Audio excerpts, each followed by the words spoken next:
के बाद भी अगर हमने आपने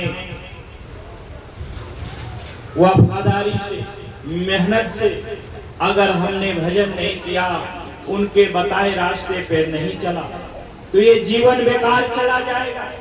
ये जिंदगी का कोई मोल नहीं। बड़ा सत्संग आप लोग ने सुना और बहुत मेहनत किया जीवन में, संगत में।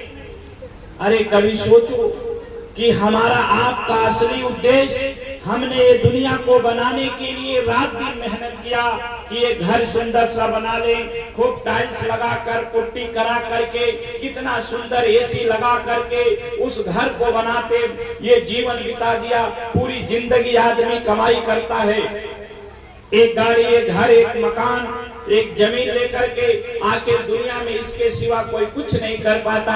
ये दुनिया के लिए तो हमने घर बनाया, लेकिन आपने ये नहीं विचार किया कि हम मरने के बाद जाएंगे तो किस घर में रहेंगे, वहां के लिए हमने क्या बनाया, वहां के लिए हमारी आपकी क्या व्यवस्था है। जिस घर को आपने बनाया, जिस बेटा बेटी के लिए बनाया, वही बेटा बेटी अगर लायक निकल गए तो उसको और आगे बढ़ा देंगे, अगर नालायक निकल गए उसको भी बेच डालेंगे। और आपने कभी विचार नहीं किया। लेकिन महात्मा ये धरती पर आते हैं तो महात्मा ये नहीं करते कि आप घर छोड़ो, परिवार छोड़ो, साधु बनो।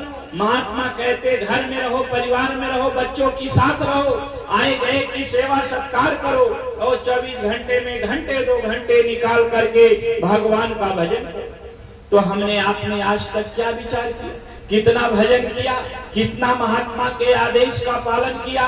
प्रेमी भाई बहनों, इसीलिए पहले अपने मनुष्य शरीर के बारे में जानो कि ये मानव तन मिला किस लिए है, ये मनुष्य शरीर का असली काम क्या है, और मनुष्य शरीर में आने के पहले हम कहाँ थे। मनुष्य शरीर में आने के पहले अगर पूछा जाए तो आप कहोगे मैं नहीं जानता। यही जीवात्मा 84 लाख योनियां, कुत्ता, बिल्ली, गाय, भैंस, बैल, कीड़े मकोड़े बने थे, और इसी में से जब हम निकले तब माँ के गर्भ में 9 महीने, ये तो सबको पता है।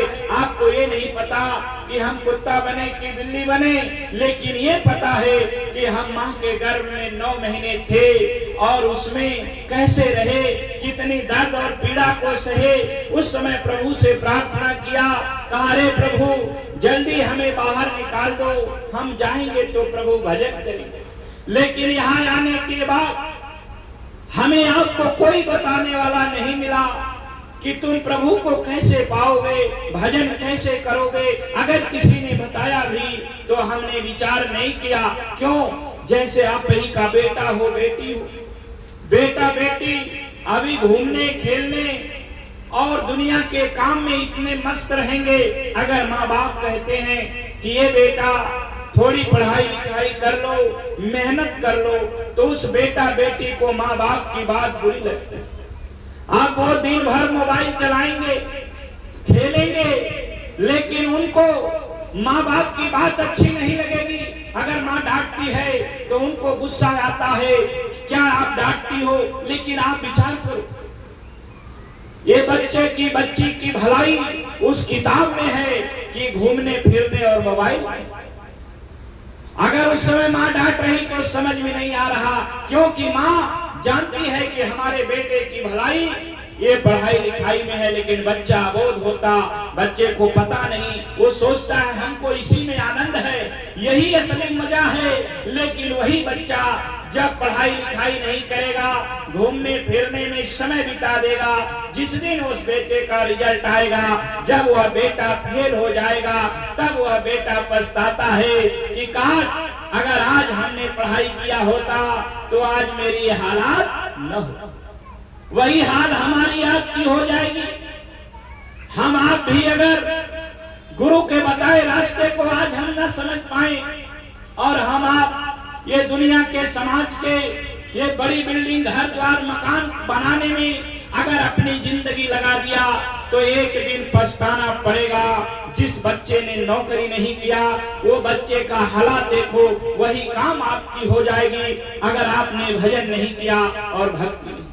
तो ये मनुष्य शरीर पाना आपका बेकार चला जाएगा। इसलिए मनुष्य शरीर को पहचानो। धीरे धीरे श्वासों की पूंजी खत्म होती चली जा रही।